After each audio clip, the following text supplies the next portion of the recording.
17:17 ku NIV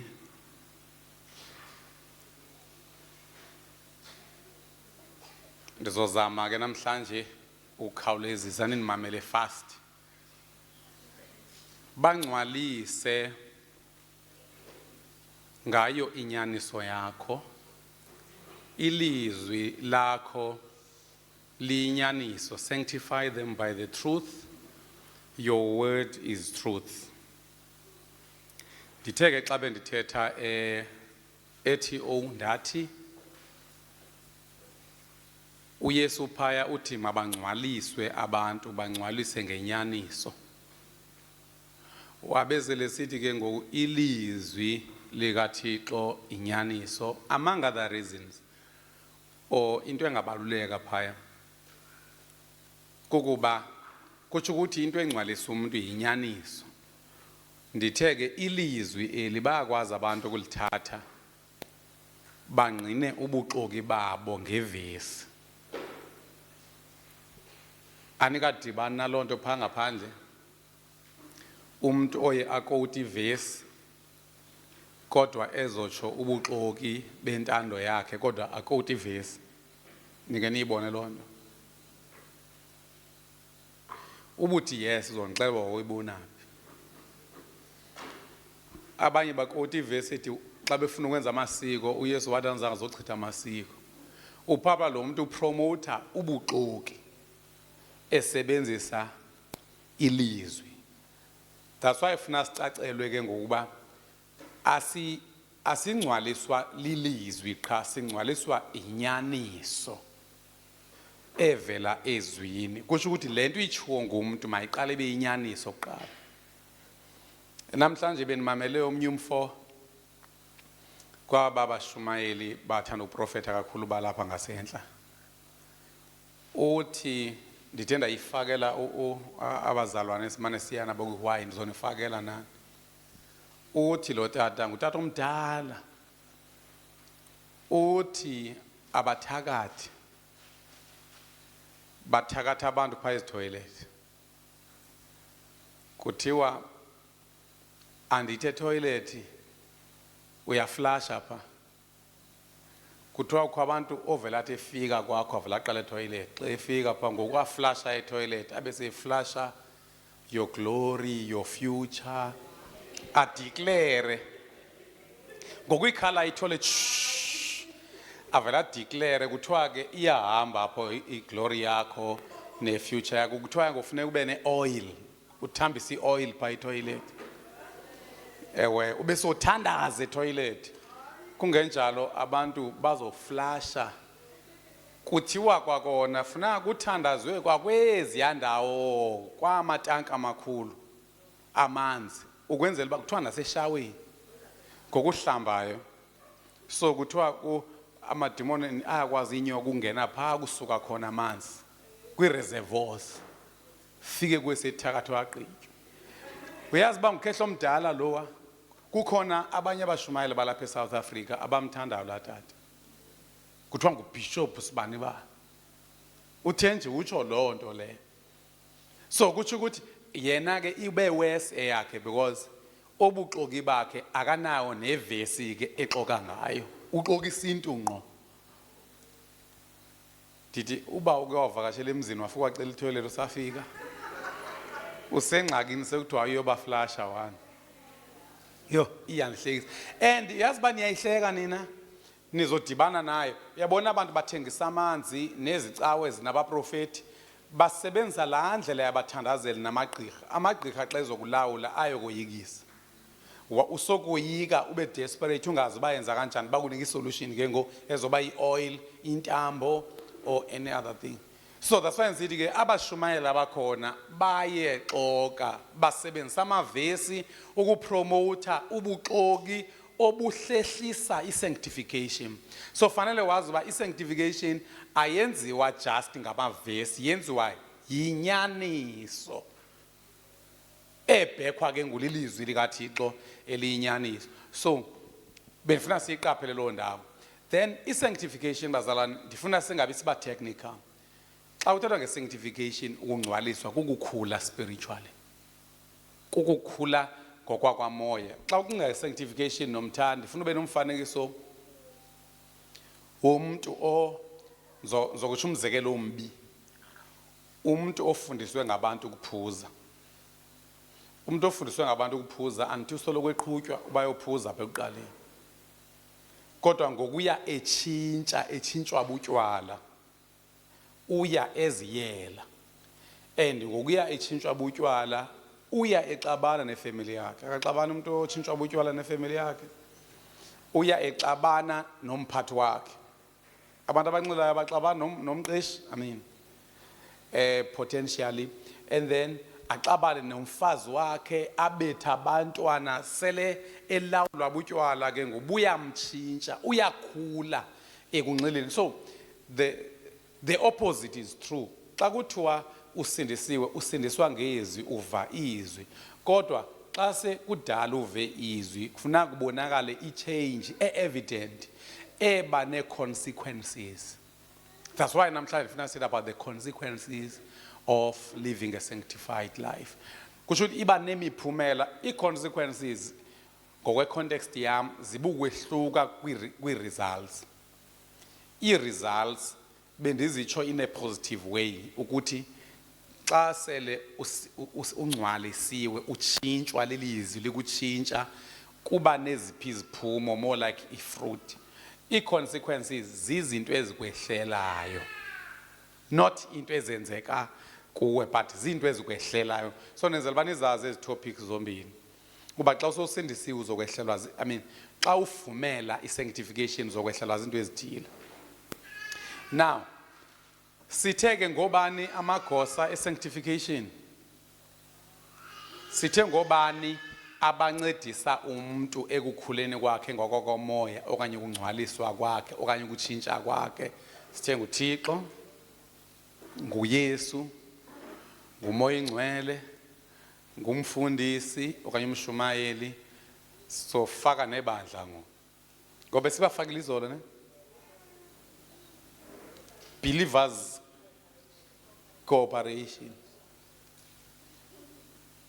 Hayi masifake nalesithathu ibandleli abazalwa. Anti cooperation nguwe ucooperate noMoya Ingcwele, nguwe ucooperate noThixo, nguwe ucooperate nomfundisi, nguwe ucooperate. Ngoku sithi nebandleli li-agent. That is, ibandla okulo nomtha liyadetermina uba uzawukhulana noba cha. Abantu abaninzi bangobhapha forever ngenxa yamabandla abakuwo. So ibandla eli, the local church, mayibe khona pha as an agent.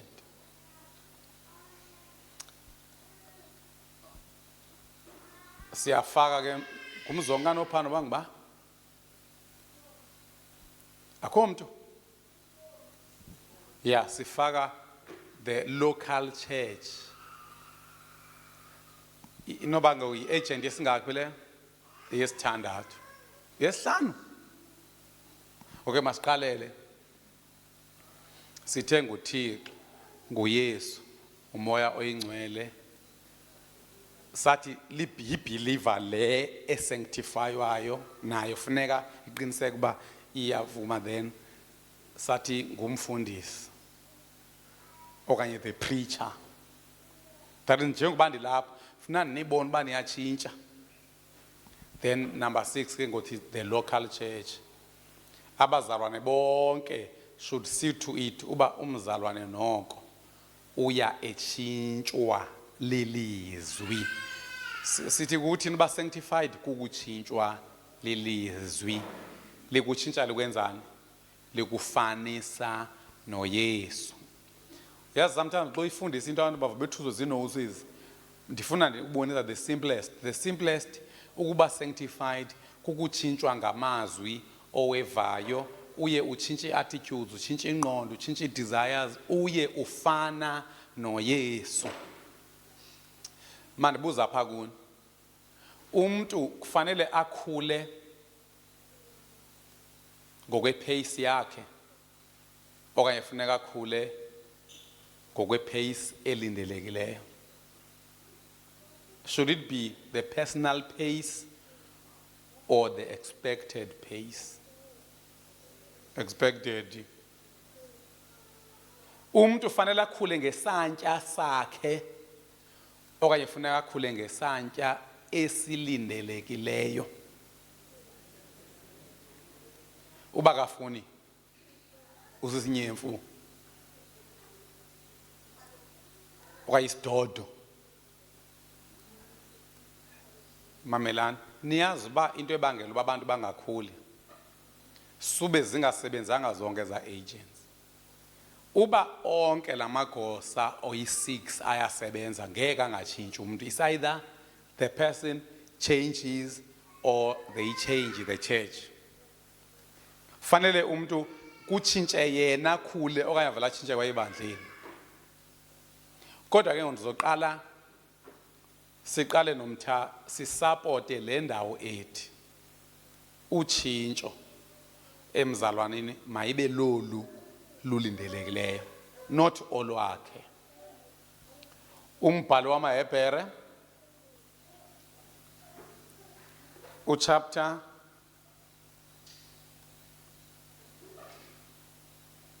5 verse 12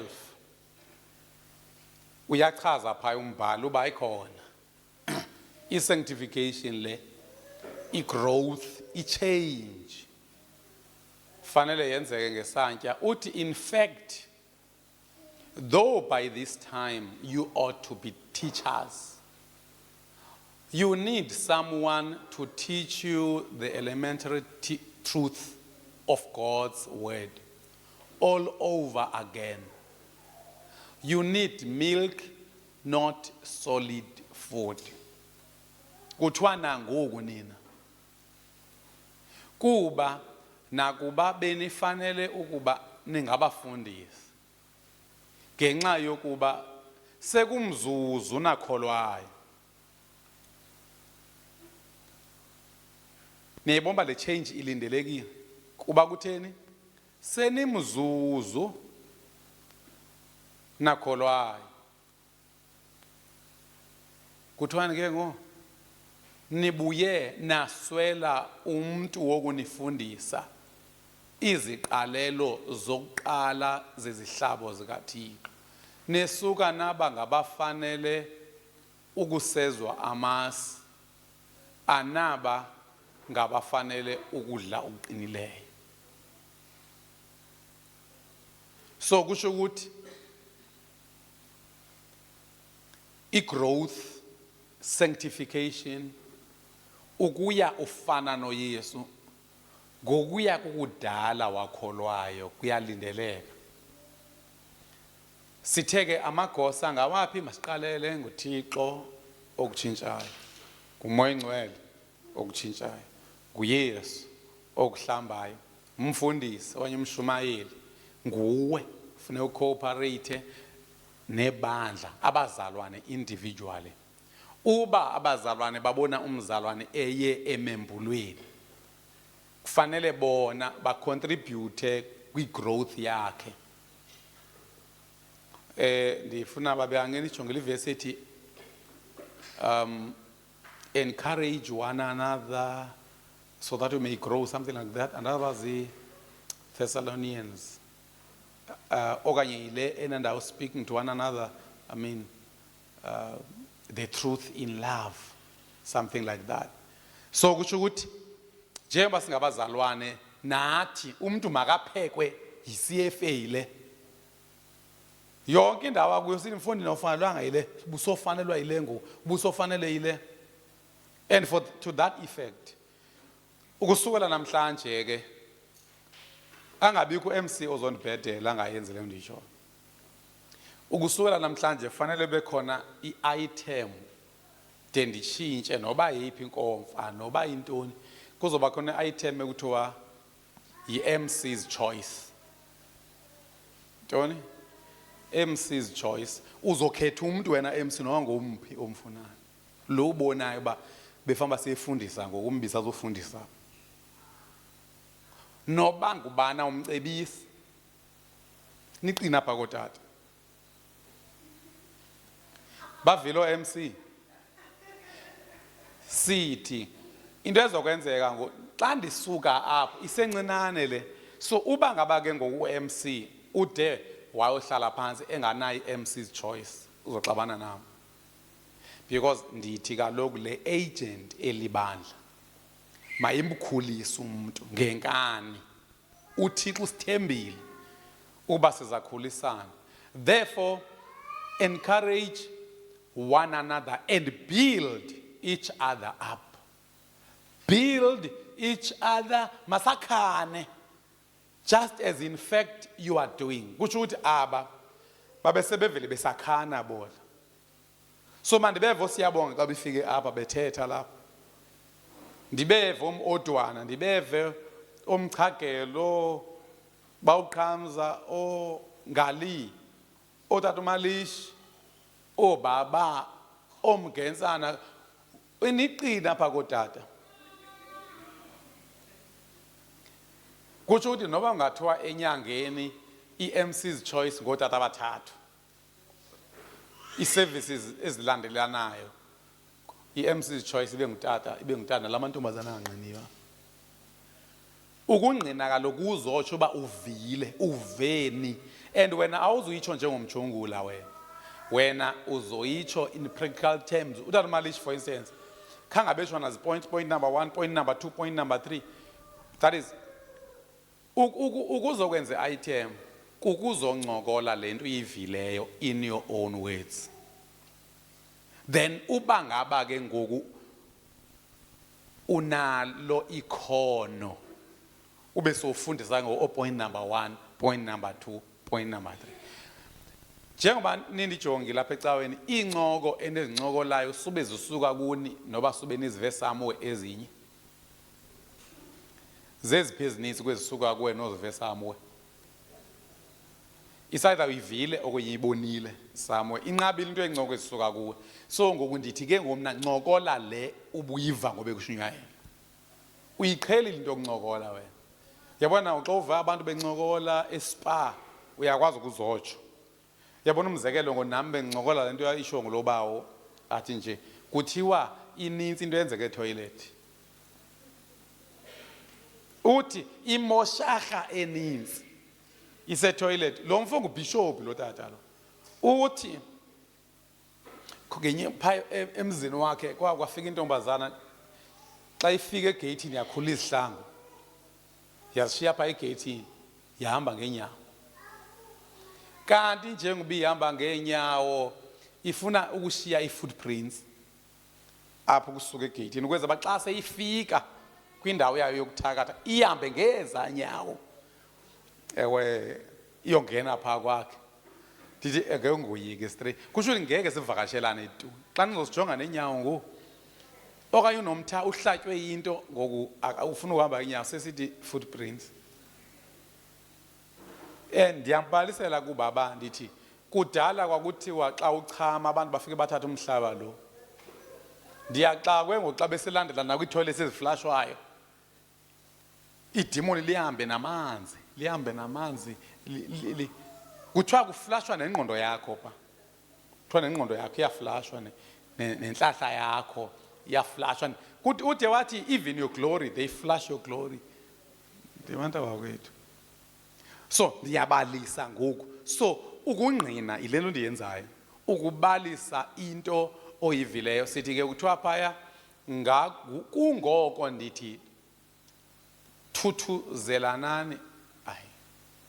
Okay, thuthuzelanani nakhane kwanjengokuba nisenze njalo yakhanani ningabazalwane. So xa ubiza lo muntu ke ngoku ndithi ke i-MC's choice niyiqhuzulana pha phezulu.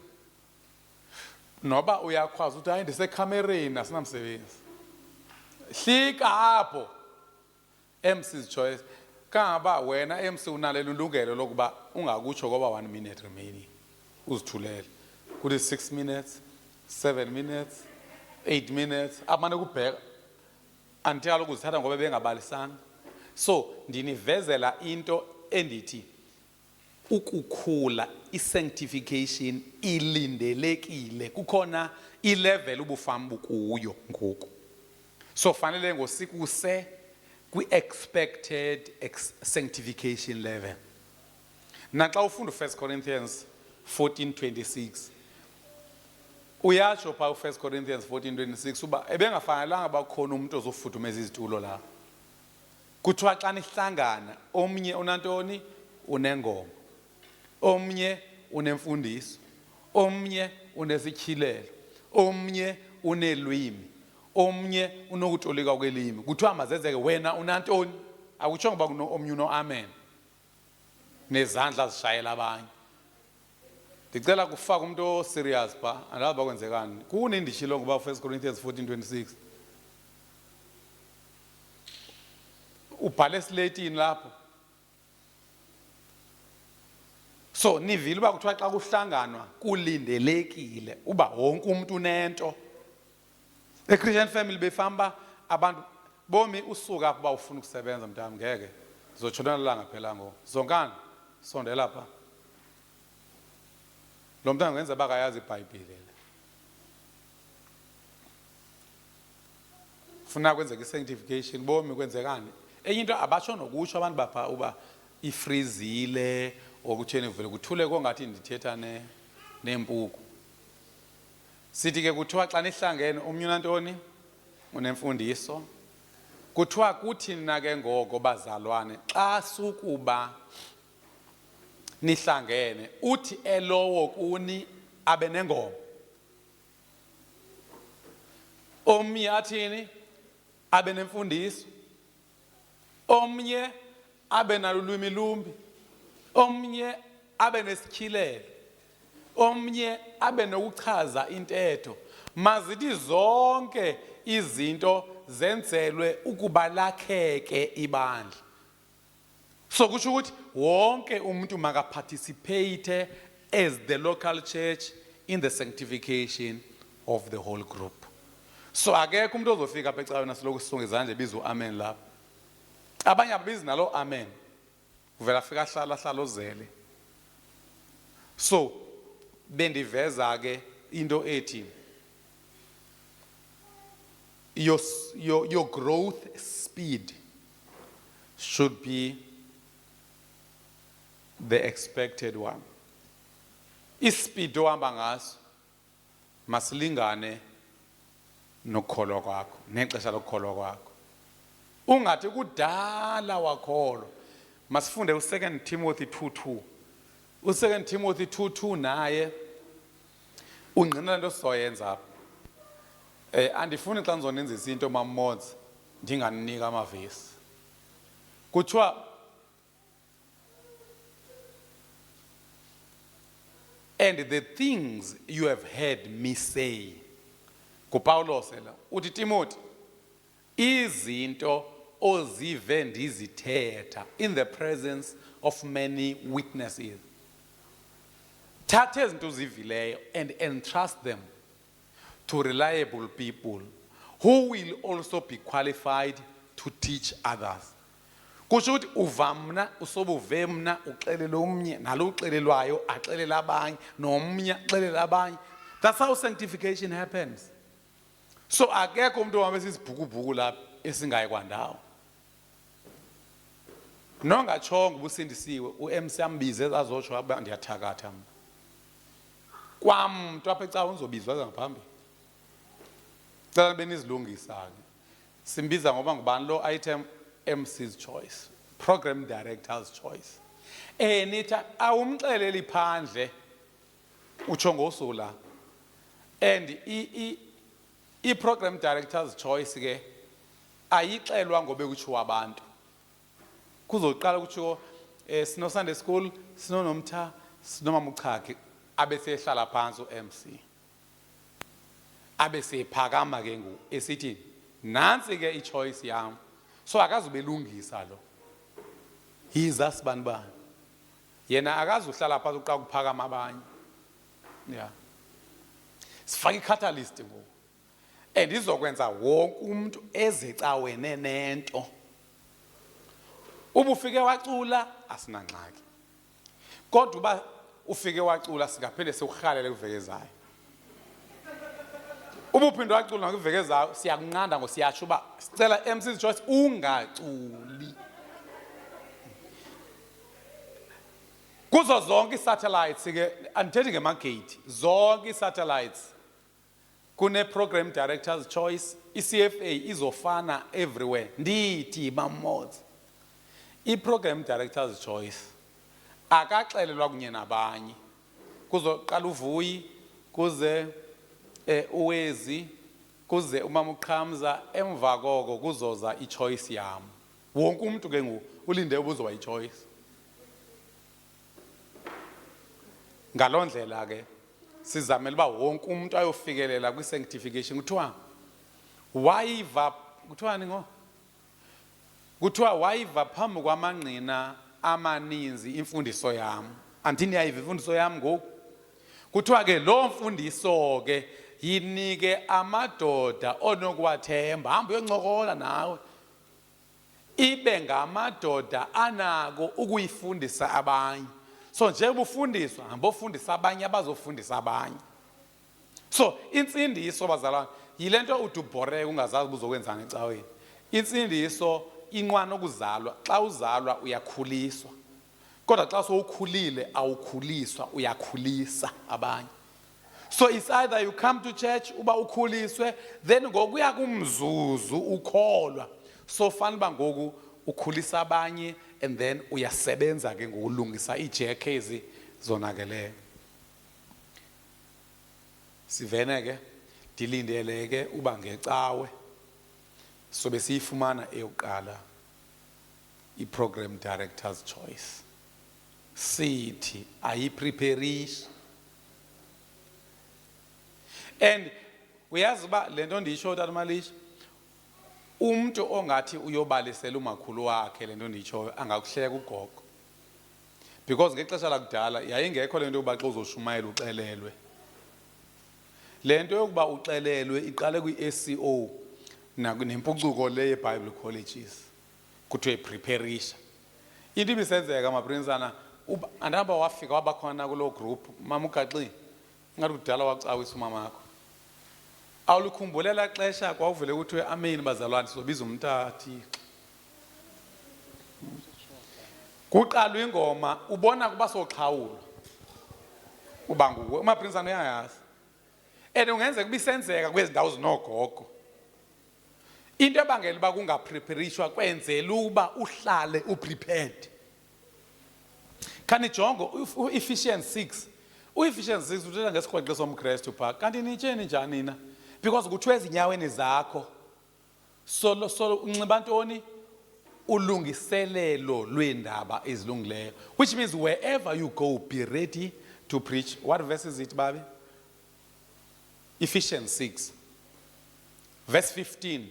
Enhloko helmet of salvation. Esifubeni shield of faith. Esinqeni belt of truth. Esandleni sword of the spirit. Ililizwi likaXhosa. Ezinyaweni with your feet fitted. Zobetha ngo. Fundo qhwaba lo muntu. Qhamza ufuze bani kwemani? Ufuze umzala. Ngoba ugwala befamba kuyakhalwa apha phezulu ko. Because andiyazi ba isiphithiphithi zantoni endivezelwa apha. Kuthiwa veza lo buyivezile eqala. Kukhona lo buyivezile wacimba irongo sheni. Ezinyaweni inxibani inkuthalo. Nxiba ntoni ezinyaweni? Inkuthalo etheni yokuhlala nichophele ukuvakalisa indaba ezimnandi zoxolo. Qho okoko uhleli uchophile nomthana. Ke ngoku ndizobe ndirongophi ke ngoku xa sibiza umuntu ebevele echophile. Kusho ukuthi ke ngoku sino xa ubiza lo muntu enhlizweni yakho nento ethi andimpanishi ndikhetha umchophi ngoku. Andikuthiweni with your feet fitted with the readiness that comes from the gospel of peace. Soloku ready. Xesha labachophi ngoku. Siyachophisa okude uphela unyaka amaprinsana. nakwi-Sunday school niyagavuza nje, kwi-youth niyagavuza, koomama kodwa niqine kootata. Ootata bandixelele bathi kudala bechophile. Kuthiwani ezinyaweni nxiba ntoni? Inkuthalo yokuhlala nichophele ukuvakalisa. Niyazi xa ndisanda ukusindiswa even now. Mna bazalwane uyabona xa kuyiwe enkomfeni ndihle ndine-topics eziphaa ko-5. Noba ngathi umshumayela akekho sicela umfundisi umjunguleze. Ndikafike nje ndinishaye nge-1.5 hour. Ndibe ndingagqibanga. Noba ungathiwa ndibizwa kwa-national andoyiki. Xa uchophile awoyiki because xa uzoshumayela inye qha into mawuyoyiki. Yoyika uba Thixo ndingabaqhathi. Thixo ndingayithethi into kanti ayisuki kuwe. Sukoyika abantu. Phambili ngabachuphi. Phambili ngabachuphi. Yes babe. Zonke i-satellites siyamfuna umchophi, mnye umchophi. Futhi ke lo mchophi ndiyamazi uzozulisa apha ebusweni zombona ngathi umuntu ongachophi ungachophanga. Uyabona kwaye le nto ahlele ngezi ngaphambili ulinde ukubizwa uspecial. Funa introduction. All right, Tata bendiyiphakamisile, then there's a comment ke. So true, ezilalini isikakhulu ubona sewuxhawulwa kutsho sami ke. Ubona sewuxhawulwa kuthiwa nguwe oshumayelayo kodwa bekuthulwe iservice yonke nawe ugida ungazi ba sizobuya ngawe. Babekade besithi kudala amaprince andaba bezixubana. Babekade besithi kudala oqhutywa umoya. Yazi emakhaya bebeyenza icawe ibe into kamoya nokuhlala uready because kwa ukuthandaza bekuthiwe emakhaya uqhutywa umoya makathandaza. Then nasezwini sometimes uqhutywa umoya ino ababona uba kuzimuntu. Babona uba sobachophisa obaxhawula. Kangaba uMr Hlophe wakwaMasinenge wayesenza loo nto xa kwi-satellite kwintoni lento yakhe kwakuyisele kwakuzisele zingo. Isele yaseMasinenge yayisaziwa uba uthi usavakashile. Mntaka Hlophe akuxhawule. Akutsho uba ngubani. So ndizama ukuthi leyo kuba uduxelelwe namhlanje uba uzoba umchophi. And nimlanda napha phandle ndiva ukuthi ootata bathanda ukuhlala pha phandle ezimotweni. Landa pha emotweni azochopha apha. Into ezokwenza usuyiphucula le cawe izoba nee-cameras ezapha ngaphandle ezi-reflector phaya ngasemva. So that ngoku u-MC alapho uyabona uba kwenzekani phandle sube bengenisa abantu ke. But ndandithe ootata xa bengenisa abantu funa bahlala apha everandeni. Andithi asinabo abazalwana abasuka ngapha mos. Zonke imoto esinazo zisuka ngapha and zivelile pha everandeni. So uzomkhomba umbona pha tata uane xa kusemini baqiniseka kuba izipika zaphandle ziyevakala. Asifuna umchophi athi andivanga. Yes. Okay Tata, khona enye i-comment from uAvu uthi sakhe sadlula komnye utata one Sunday ehleli phansi komthi efunda iBhayibhile esithi uva ngathi bazomnikeza ilizwi namhlanje ecaweni yakhe. And uyive laa nto akuthi kuthuleke tu. Xa uzonika izwi qha uvele uqonda uba nothi mna. Yabona mhla uzochopha uba unomoya uzokuxelela umoya. And most yenu apha naxa ndinifowunela ndingekho niqhelile ukuva uba ndizonifowunela abake beve ngaphambi izandla. Ndithi umuntu oke eve uba enoba ndizothi makashumayele qha aqonda uba akho njalo kube sekuringa ifowuni maphambi izandla. Uwezi ngaphambi banibuthuntu. Ayiwezanga washumayela yibo. Phamisana izandla wonke umuntu owake weva uba ingathi ndizoshumayela. Ithi nje lento sebe uthi ungayinake nawe and you always have a reason yokuba ngeke kude kube ndimi. So ndizama ukuthi uba unomoya awuzuqukeka mhlochophayo. Yes babi. Shebe ngathi bamnxaxa nge-comments makude kuze nale yakho. Yes Tata Shem, hayi ke ndicingiswe yile lento ubuyisho ye-SCO xa siye kwi-marking center kuye kubhalwe i-announcement ba abazalwane bahlangana endaweni ethile kweyethu as i-physical sciences. Then ke pha kwi-first days kuye kuqale lo muntu ebenibizile then kuplan. Then this other time I went kwi-sub kumakishwa isub so nimakela Yes, sorry. Oh, nimakhela kwi-center A1 nizi-different subjects. So saya ke kule prayer room meeting room. Safike sahlala ke kwakhonzo nge-first day. Nama ndibazi ke noba naba bandazi. Kwangathiwo kwanto uba what's the plan for the following day. Nge-following day saphinde saya. Then kwathiwa lo ong-MC wathi uba kuzothandazwa then sinike umuntu ozoshumayela ilizwi. Njengoba ndicimele ke ndithandaza ndava njengomuntu oseqhwetha isandla eshiya iphepha. Xa ndithi ndiyajonga ndingulo ozoyonika abantu ilizwi. Iyakhulisa loo nto. Uyabona le yokuplenwa uxelelwe ikwenza ungahlali kumoya ikwenza ungahlali une-readiness. Yes mama, canvas versions ilula lwangu easy. Yes. Amen tata. Bendizawuxhasa ke kule nto yasemakhaya. Njengoba sigoduke mhlawumbe xa kuphela inyanga sihambe secaweni. Kuzawutshiwo kuthiwe mandithi kubo ingakumbi njengoba siphansi kwakho njengoba bayakuthanda bafuna ukuva kanye aba bantu basuka kumfundisi uMjungula indlela athetha ngayo. So xa ndigodukayo ndiqonda mandihlale inotebook yami ikhona. Yes. Hayi iyanceda laa nto. And bazalwana niyazi indlela esispoiled ngayo maprinsana. Kule mihla yethu thina uyazi uba nobuxelelwe 3 hours uthuqukiwe. Kulamawuwa singawo.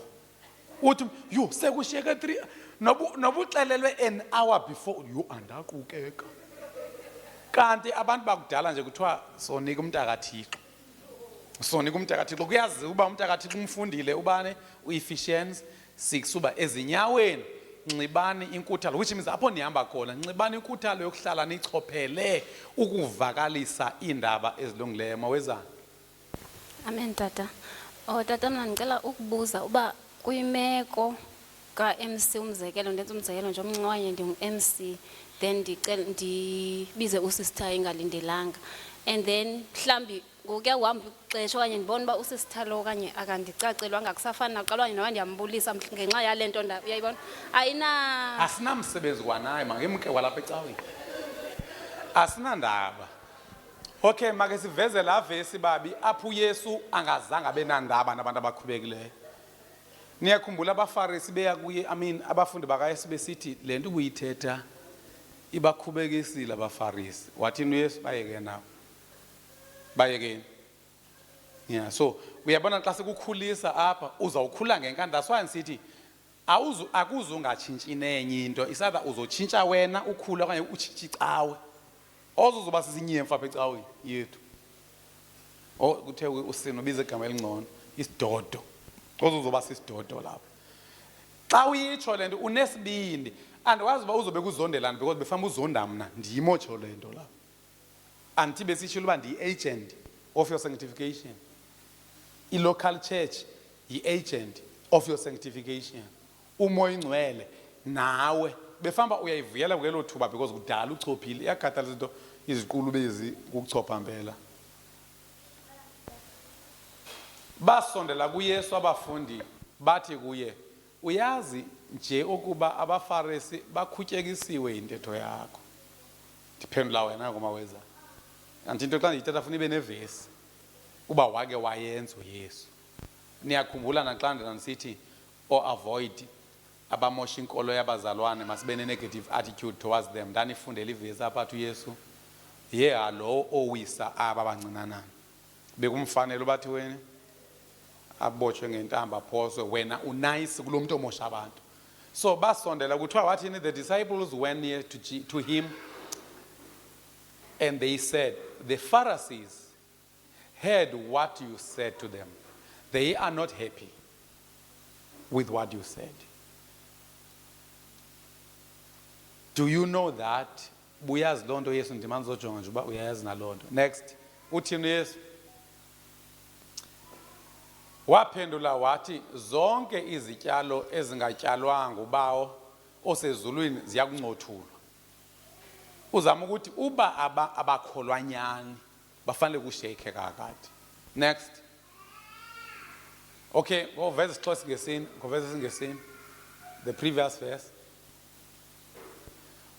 Jesus replied to his disciples, those Pharisees are like plants that God, my Father in heaven, did not put in the soil. So kwayile nto bakhubeke bayeke uthi he will pull all these plants out of the soil. That's why ngisithi ubuzulise apho uzibiza mzalwane so kubona ngoba uhanjiswa yi-sanctification. Next verse.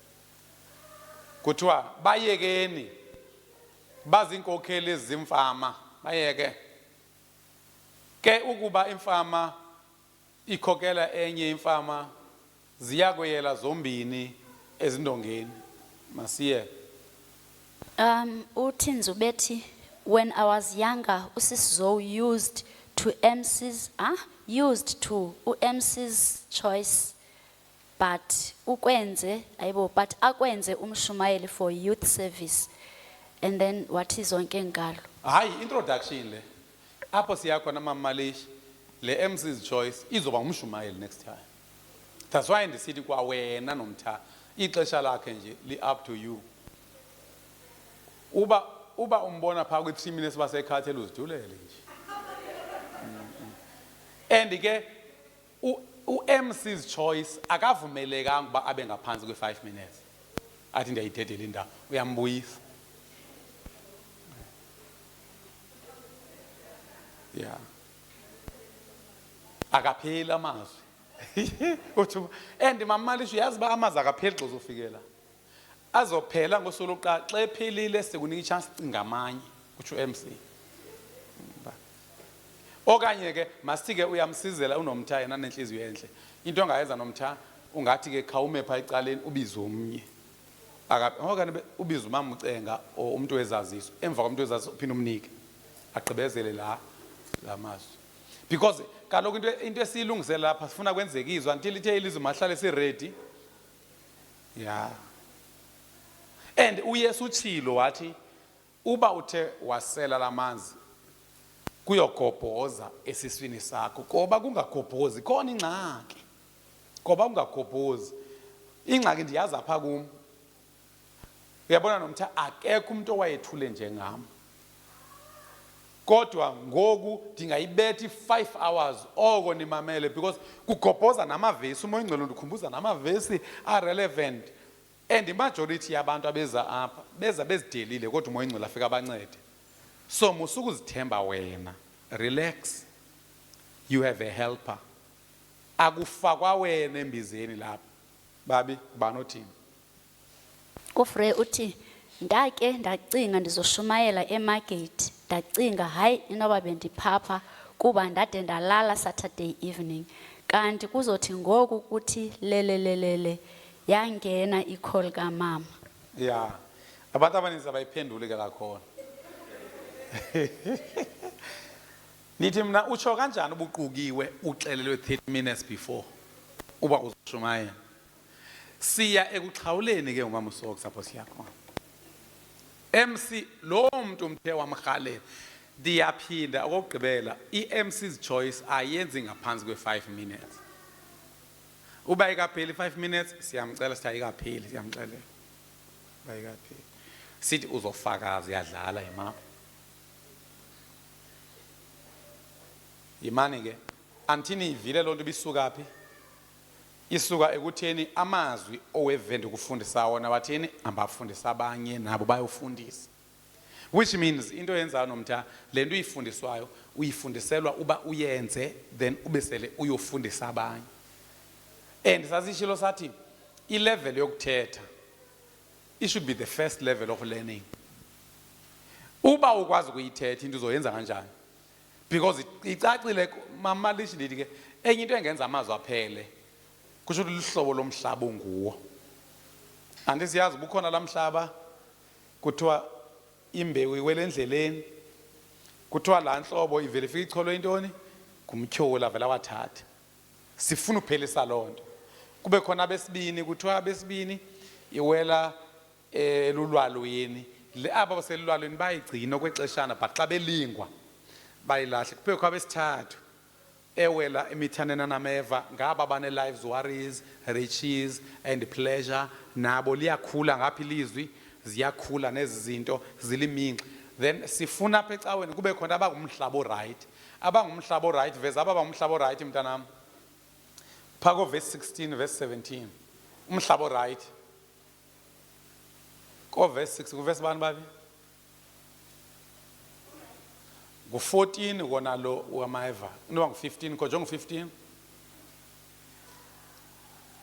Ke leyo hayi khasimshayele izandla ubomi ubreak record this time. Nguye lupha? All right. Yo ezinye caba ziphakamile sitha sishaye zona zathi sibazima kakhulu. Kuthiwa ke leyo isemhlabeni omhle. Ngabo bathi ngenhliziyo enhle elungileyo bakuliva ilizwi balibambe. Sifuna lonto sipromote lonto. Besoliva banezani? Bayalibamba. Bathwale isiqhamo benomonde. Awukwazi ukuthwala isiqhamo selizwi ongalibambanga. That's why ke ngisithi sine MC's choice so that siqiniseke ba wonke umuntu uthi akuliva alibambe. Kungabikho nomnye oyindlu oyindlela. Kungabikho nomnye olulwalwa. Kungabikho nomnye ongumthonameva. Sifuna abazolo kuthiwa some seed fell on the good ground. Some people some people that hear God's message are like this ground. Kuthiwa they remember and they obey. Kusho ngoba phele lamazwi khange wagcina. Athe efika wa-abhorta kwayogcwala amazwi lawe lizwe. Kuthiwa ke they remember and obey. They are good and honest. They continue to believe and they do many good things. They are like a plant that has lots of good fruit. Antibesithi ilizwi limbewu so kufuneka ifruit. Awuzulithetha kuphela uzofakaza apho ungalenzi uzobe ulenza and kuzoba lula ulifakaza xa ulenza because uzobe uthetha ngawe. All right. Then masimiyeke ngu-EE mntanam siye kuphindele ku-NLT wethu. Ibiyi-visitor ithi nam ndakhe ndabizwa ngutishala wam ngaphambili siza kuthandaza kwa-grade 12. Ndandothukile but yabakhona into endinayo yokuthetha ngelizwi. Hayi bazalwane. Zigcwele indaba apha kuno. And zonke izindaba ningazincokola zindaba eniyenzigcina. Ukumbona umuntu xa egcine abantu abamphoxile indlela akucacisela ngayo xa sekubalisela. Uba indlela ndiqale ngayo uye what because uye wayibamba impoxo. Why nigcina amazwi amabi? Sithi ke namhlanje uzowagcina zonke satellites noba ngathiwa niyaphunguka apha don't care. Kunoba sihlalise amajenge angavuthwayo.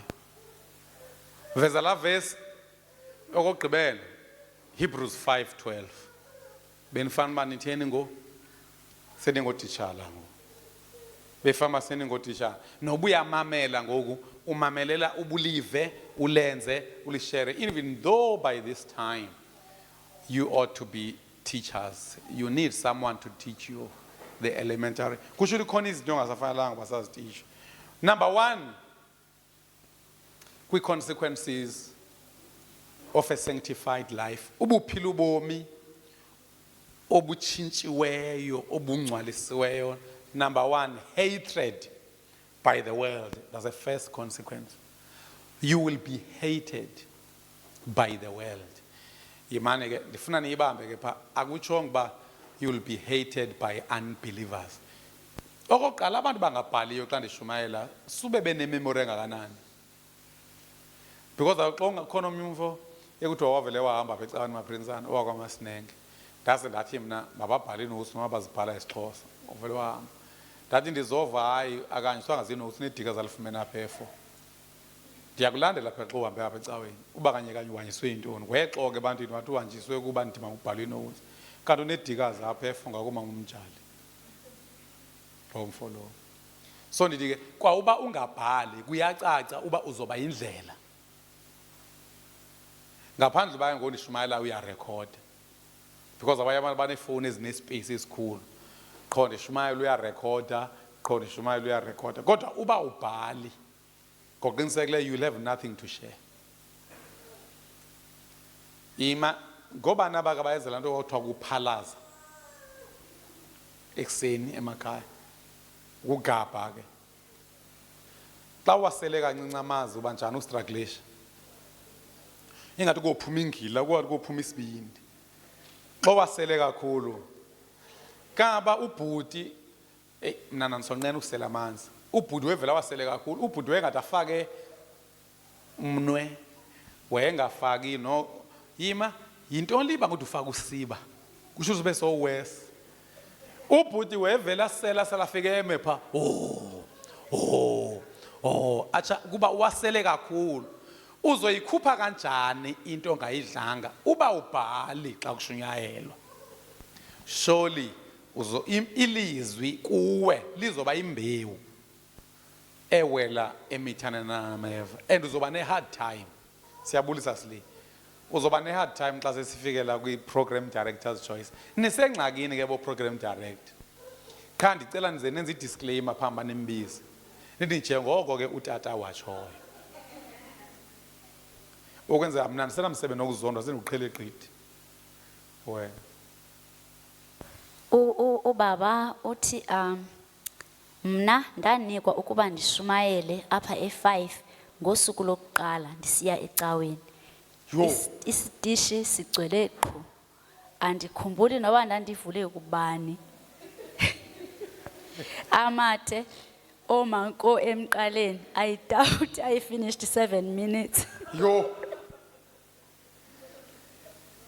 niyazi uba abantu bakudala ngathi ba-powerful kunathi uyazi abantu bakudala bevele bayivula ibhayibhile kanje bavele bayithapha ivuleke khona babeshoba ngumoya obanikileyo ashashumayele ukhehle shumayele you know kutsho kwatsho kwaye kufika amavila ashumayela uJohane 14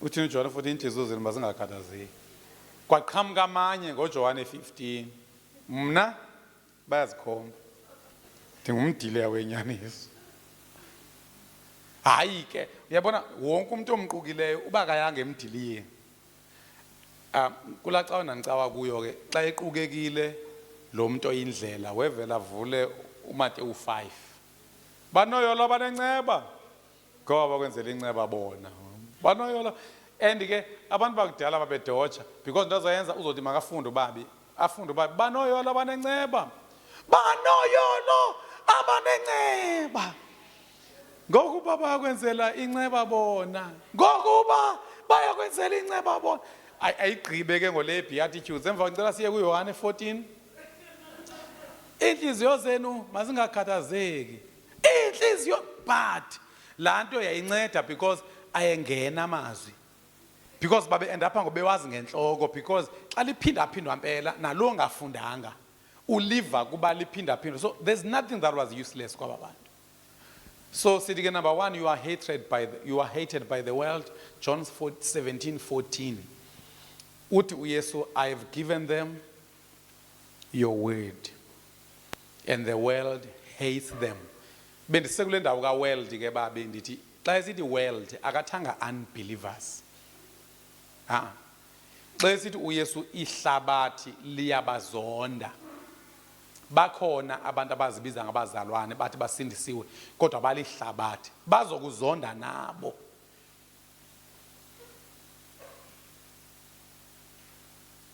ndihlala ke sithetheni apha kuni akekho umuntu ophawulayo uba wathi esojoyina iChristian family wazondwa nangona weke wakholwa kwenye indawo aniyiqaphele loo nto and awu Christian family yodwa zonke icawe esintu serious ubukwangena kuyo uzawuzondwa straight and icawe endisendizibone not that ndidiscourage imfundo ndiphawule into yoba icawe ezingathi zise-right atumalishi ezi cawe zingabathumeliyo abantu eBible College ingathi ziyakwazi ukuyibamba into yakwamoya because abanye abantu xa beyiBible College babuya bewes uyabona xa bendizofunda ii-honors zama phe Durban udoctor owayefundisa uba ucengaba noba upotolwana i-dogmatics i-subject yemfundiso wayala i-first years wathi uyabacela bangaphumi phaya sibe ngamahedi. Ndithi hayibo, uvele uzofunda itheology kuthiwe une-potential uphumula ihedeni. Kaloku itheology ifundwa kwi-universities, akuzo Bible colleges ezi-universities. And ooprofesa batitsha abantu pha, ngooprofesa abangayikholelwa nokuyikholelwa into abayifundisayo. Abanye bazibhebela icuba, baziselela utywala, so kulula ukuba ungazigqibela usenza itheology uzibone senguthikoloshe. Bekugqibile ooprofesa apha abangamahedini. But ke ndiyayithanda i-AFM. I-AFM yenza sure uba sisebenzisana neuniversity bazoyiqonda lo curriculum. Kube kunto singazifundiyo noma ziyafundwa apho. So i-AFM is a good one, but still no se AFM angalahleka. Upaul basephikisa because into eyenza iBible College ngakho clever ifika ikwenza uunderstand yonke into. Uba ngaba ufika umuntu ekhipitile ehlala emkhukhwini uvela umsizele yini ubantu makehlukane lisoko uzohlala lapha ke ngoku yenza uunderstand kwasona sake sakhona.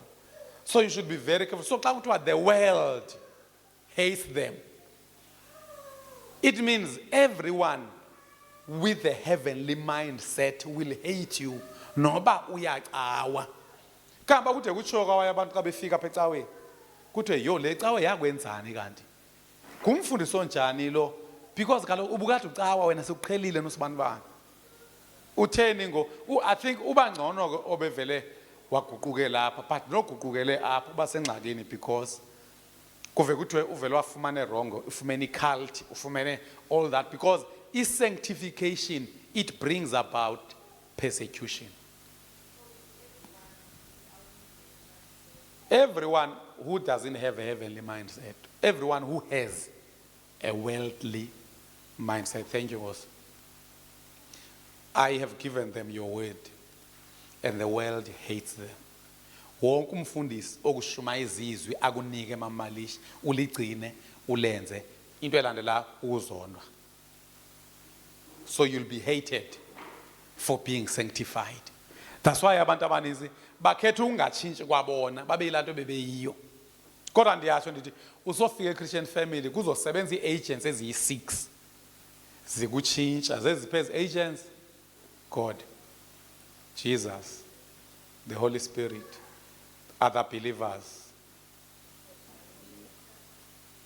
The believer, you must be you. And then basically the preacher. Bonke abantu bawuqiniseka buyashintsha. No MC bakhona. Then in the church, yeah. Kulanda ka other believers mawuhlala uchurch. We so sithi ke eyokuqala into ukuthiwane ukuzondwa. Hatred. Number 2, persecution. Kukhona umahluko phakathi kokuzondwa ndithi maprinsana nokuchuchiswa. Ukuzondwa yi-attitude, ukuchuchiswa yi-action. That is, abakuzondi qha, they do something. 2 Timothy chapter 3 verse 12. So into ezokuzondisa nje kuba unikwe izwi. Ndithi ke angeke ufike eCFA ungazondwa banoyolo. Uba uzondwa icacile uba hayi uyasehlula straight. Because kaloku thina sizi-catalyst of the sanctification eyenziwa nguThixo. Thina we don't initiate it. Singathi sizi-accompanying agents. Sizi-agents ezisetyenziswa, sizi-resources kaThixo because umuntu owenza yelanto wanguThixo. Kuthiwa in fact everyone who wants to live a godly life in Christ Jesus will be persecuted. Isixhosa siyepha mntanami. Wasenza amangesi. Wonke kambe intshutshiso yomfikela nawuphina umKristu ofuna ukuhlala esoyika inkosi.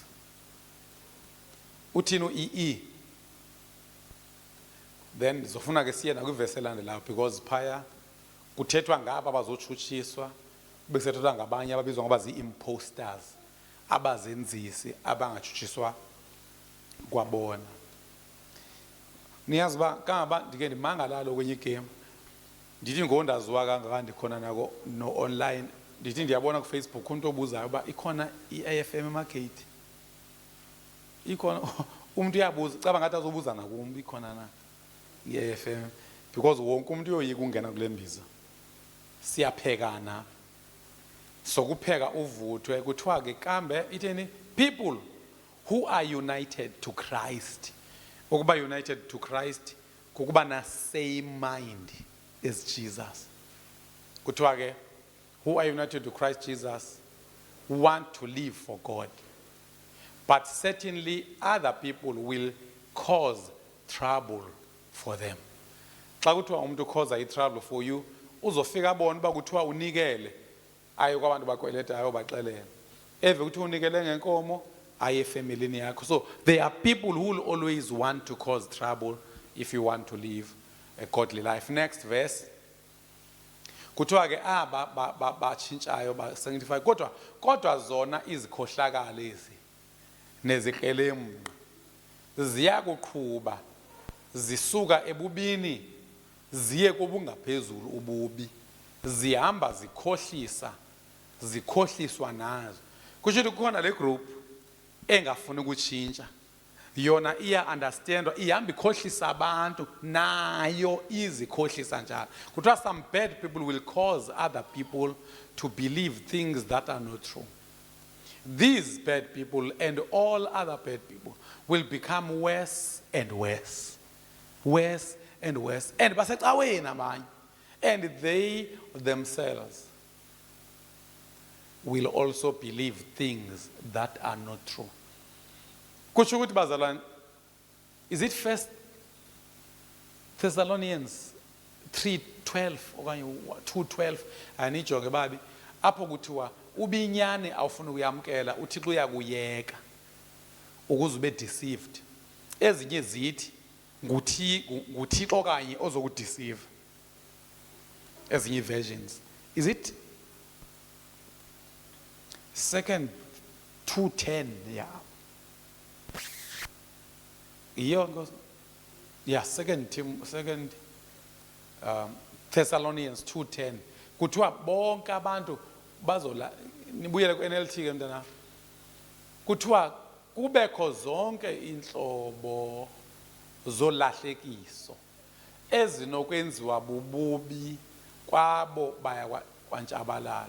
Ewe baya kutshabalala kuba kaloku bona abalwamkelanga uthando lukaKristu nenyaniso yakhe. Kuthiwa if you continue to reject the truth of Christ, then he will use every kind of evil deception to fool those on their way to destruction, because they refuse to love and accept the truth that will save them. Converse NIV.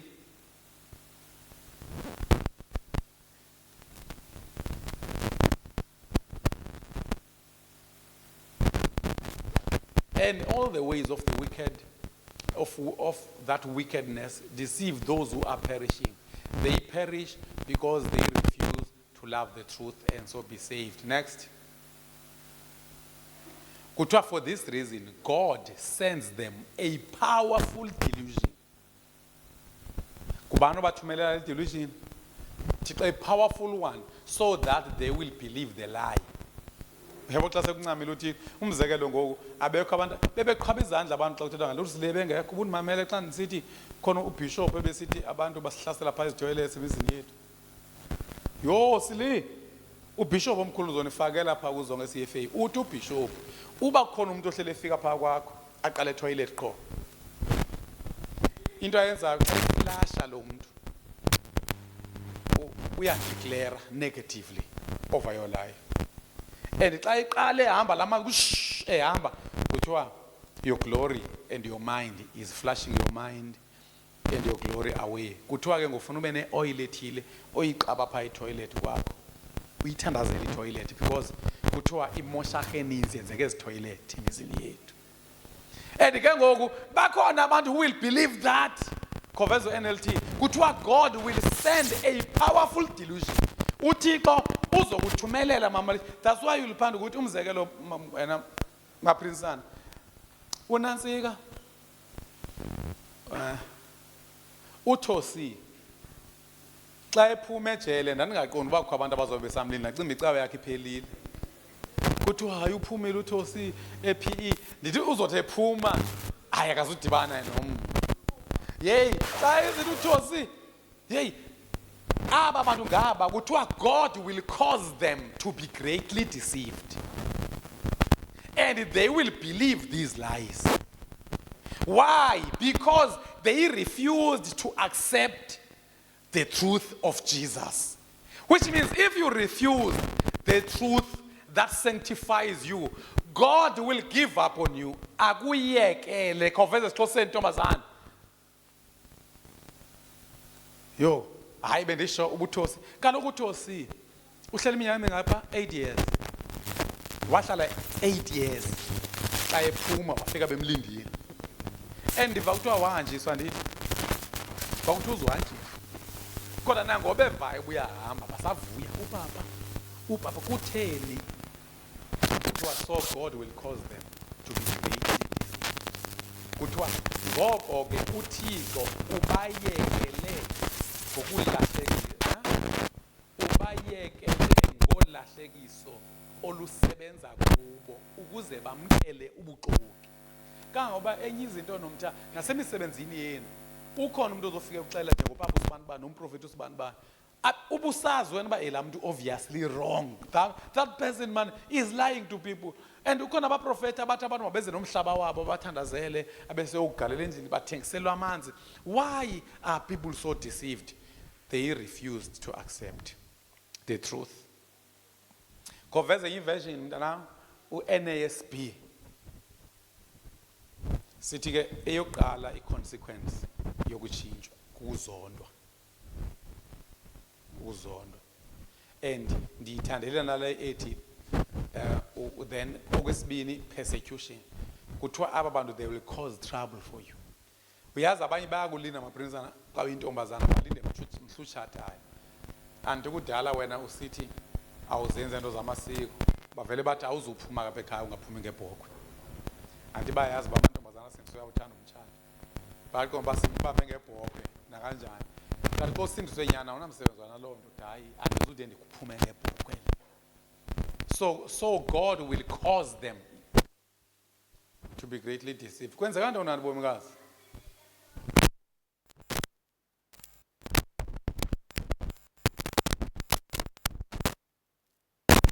ndathini mna qhobe mpama khona omnye unantsika omnye umfo ekucaba andabe ubaba kungowetisha eThekwini.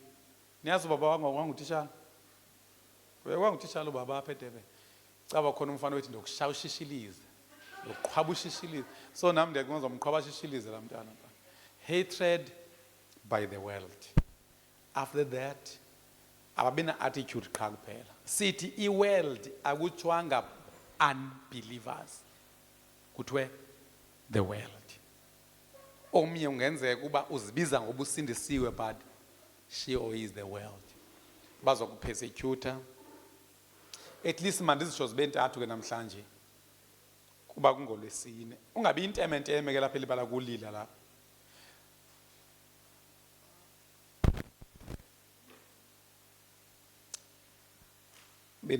Bendijongile namhlanje mini. Okay, make siveze umzekelo webandla eli-right. Kaniveze ibandla laseSimina. Ibandla laseSimina liku Revelation chapter, is it 2 or 3? Ibandla elali-right mama lithi uYesu angazange abone kwanto wrong. Revelation chapter, sefuna silaze ngenhloko elabandla, chapter 2 verse, from verse 8. Mama lithi ngodinivezela umzekelo webandla elali sanctified ukuba uYesu uthini ngalo. Uthi bhalela ummeli webandla laseSimina uthi nanga amazwi alowo ungokuqala nowugqibela owayefile wabuye wavuka. Kubhalela ibandla kulama bandla yi7. Next uthi makubhalwe kuthweni ndiyayazi indlela ebenicinezeleke ngayo nihlwempuzekile kodwa nizizityebi phezu koko. Ndiyayazi indlela ebenenyeliswa ngayo ngabo bazenza amaJuda beligquba likaSathane. Xa kuthiwa ke silibe ngamaJuda, amaJuda yayingabantu bakaThixo. So xa kuthiwa bazibiza ngamaJuda kusho ukuthi kwethu icontext singathi nenyeliswa ngaba bazibiza ngoba bangabazalwane kodwa beligquba likaSathane. That's why ndisithi xa kuthiwa the world hated them, abona abantu bazokuzonda ngaba inkolo yakho ibagwebayo. Because abanye bathi bangamakholwa kodwa bayafeba, abanye bathi ngamakholwa bathanda imali, abanye bathi bangamakholwa bathanda amasiko. So xa kuvela wena they will persecute you. Uthi I know your tribulation and your poverty, but you are rich. Anti noba singamahlwempu emhlabeni si rich andithi. Kuthiwa ke and the slander by those who say they are Jews and are not, but are of a synagogue of Satan. Cela ke usivezele easy so that ke sibone nesixhosa esidala. So kusho xa ungumzalwane uzopersecutwa, uzozondwa. Ndiyayazi indlela kumuntu otheni nalo uthi I know that bad people are hating you very much. I know that you are poor, but really you are rich. Some people there say that they are Jews, but I know that they say bad things about you. And I know that these things are not true. So they are not really my people who obey me. They are really a group of Satan's people. So that's why in that Malaysia, abantu abazokwenza lento ayingabo abantu abangamahedeni qha. And amahedeni asihlonipha sometimes. Amahedeni akaku understand ibe ngabagolokotshana bazibiza abazalwane. So masizibale ke into zontathu. Sawuqhubeka nezinye. Number 1, hatred. Number 2, persecution. Number 3, slander. Ukwenyeliswa. Akwenyelise umuntu agcwalise igama lakho iPortedward yonke iMargate yonke iHlahlwazi yonke iBhizana yonke ekwenyelisa. And ke uYesu uyitshilo lento yokuba uthi ndiyayazi imisebenzi yakho nembandezelo nobuhlwempu noko usizityebi nonyeliso lwabo bathi bangamayuda bona bengengawo besisigungu sikaSathane. So uzohlaselwa sigungu sikaSathane sikwenyelise. So xa usenyeliswa uYesu sixelele, is it Matthew? That's the last verse for today. 5:11. Ninoyolo nina. That's how you should respond. Yazi uba you are lucky. Ninoyolo nina xa bathe abantu banitshutshisa, baningcikiva, bathetha zonke into ezikhohlakeleyo ngani bexoka ngenxa yegama lam. Yithanini, vuyani, nigcobe kunene. Ngicela niveze isixhosa esidala ke mntanam no NIV. Be very glad. Be very glad xa uzondwa ngosingamzalwane ntana Malishi uziqonda uba kusho ndingumzalwane nyani. Kusho ndingumzalwane nyani. And sometimes uvele wenyeliswe because into endiyiphawuleyo icawe zabantu abakholwa nyani zigcwala ngabantu abasuka kwicawe ekungakholwa nyani sometimes. Akunjalo? Nithuleleni. Umuntu akayibona icawe engcono na ashiyele aye kuyo. So uphala ba umzekelo mos lento ndandla uyiphendula amaprinsana xa esithi umuntu musuloba efrijini ndithi ke ifriji xa ngekho on asincede izifishi singathi ezibolele kuyo kangoba ubungaya kubantu abasindisiweyo abajoyine iAFM uyofika ingabantu abasuke kwicawe ezingathethi ngensindiso. Most yabantu basuke ezicaweni. So that's what I mean. Ndithi ke ngoku abantu suka kubo, especially abangakholwa kakuhle, bazokwenyelisa. Kuthiwa rejoice and be glad, because great is your reward in heaven. For in the same way they persecuted the prophets who were before you. Yes. Then so vala ke ngoku apho bomi ngoyeha nina bathetha kakuhle ngani bonke abantu. Yeah. Kusho ukuthi ngoxa senyeliswa uzovuya. Xa ungenyeliswa uzokoyika uba hleze ndibe ngokaheya. Babe sijongeleni uyeha ankosi. Luke 6:26. Luke 6:26 sebeyazi ngenhloko. Umlungazi uthi siyakwazi ukuthi into oyivileyo ayifani nongayivanga xa into izokucorrupta, but asikwazi kwenza the same kwizwi, sivele silibale kanti bekufanele uba nakwizwi lenkosi sincedakala oko ngoba into oyivileyo ayifani nongayivanga. Yile bendiyicinga lo nami mlungazi, nami beke ndazicinga Tata Malisha, uba njengoba kuthiwa into xa yenza impela uba addicted, why abazali bengabe addicted kwinto enhle abayenzayo? Uvela uphala uba umuntu ucawe nekunikelwa kakhulu, kodwa endaweni uba be-addicted kuwunikela uvela akhathale. Kodwa xa kuthiwa utshaya intsangu, sozuva umuntu ethi ngikhathele kutshaya intsangu. Nangoku khona abantu abonqenayo ukuze ecaweni babethi bayasebenza. Umuntu ophuza utywala nikele imbone elele kuno esithi andiyanga namhlanje etywala ndidinwe. Hayi ubukhona umuntu wakwayiva loo nto ndicela phambi isandla. Mna into endiyaziyo xa edinwe kakhulu ufuna ukuyaphi? Etywaleni.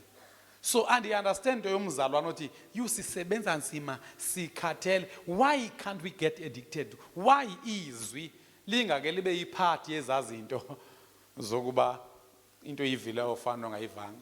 Kuthiwa yeah xa bathe bathetha kakuhle ngani bonke abantu kuba oyise babo babesenze njalo kuba profeti bobuxoki. Who to you when everyone speaks well of you, for that is how their ancestors treated the false prophets. What are the consequences of living a sanctified life?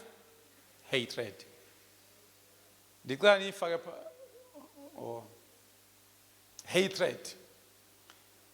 Hatred staying only attitude abazobanayo towards you. Secondly, persecution. They will act based on that attitude. Number 3, slander. Abazokwenela kukuchuchisa kuphela. Bazokwenyelisa nakwabanye abantu uend up ucunukelana ngabantu abe kucunukela.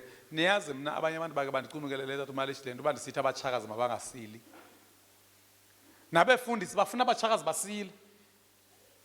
Phansi wonke umuntu endimtshatisileyo ndiyazondwa kwabo. Ingakumbi abantu baphuza utywala. Noba ndithi umamazala mangamanyelwa xa ekulahlekisa ekususa kuYesu. So ndizama ukuthi funeka uvele uyazi loo nto ubuzokwenyeliswa kangoba xa ngigqiba ukushumayela engathi ungavele kuthiwe ndizoba nendlu yami endityela kuyo ndodwa andibafuna abantu bandincoma benibhanqa. Yazi kuyevakala sometimes mhlawumbe ke sube nditheni kuyevakala sometimes ube kuncomo engakuncomi enyanzeleke libe dla phambi kwakho. Xa nidlela etafileni nenyemo kuyanyanzela ama comment umuntu athayo ishayile xa uzosiva hayi bengatsho kwaloo nto lo muntu. So sizochuchiswa, sizozondwa, sizokwenyeliswa kodwa uYesu masithini masivuye cela siphakameni. Those are the consequences. Sizakwanda ke. Imbi ke into yabazalwane uThixo uvela abaxhobise. Xa seyisenzeka into Tata Malisha vele ethuke umzalwane. Wethuswa intoni kaloku kuba ubulinikiwe nje ikrele. Ubuxhotyisiwe uba bazokuzonda, they'll persecute you, they'll slander you. And kuzothiwa you akasaphaphanga, uyazibona kwi-posters ufaka i-posters okoko. Siyawazi amabhongo azophela wethu. Benza yonke into ukutyhafisa ukwenyelisa bayakuzonda ngenxa yokuphaphela uYesu. Ndifuna ke sithandaze namhlanje sithandazele ubuThixo asinike isibindi. Kuthiwa bake bathandaza abapostile.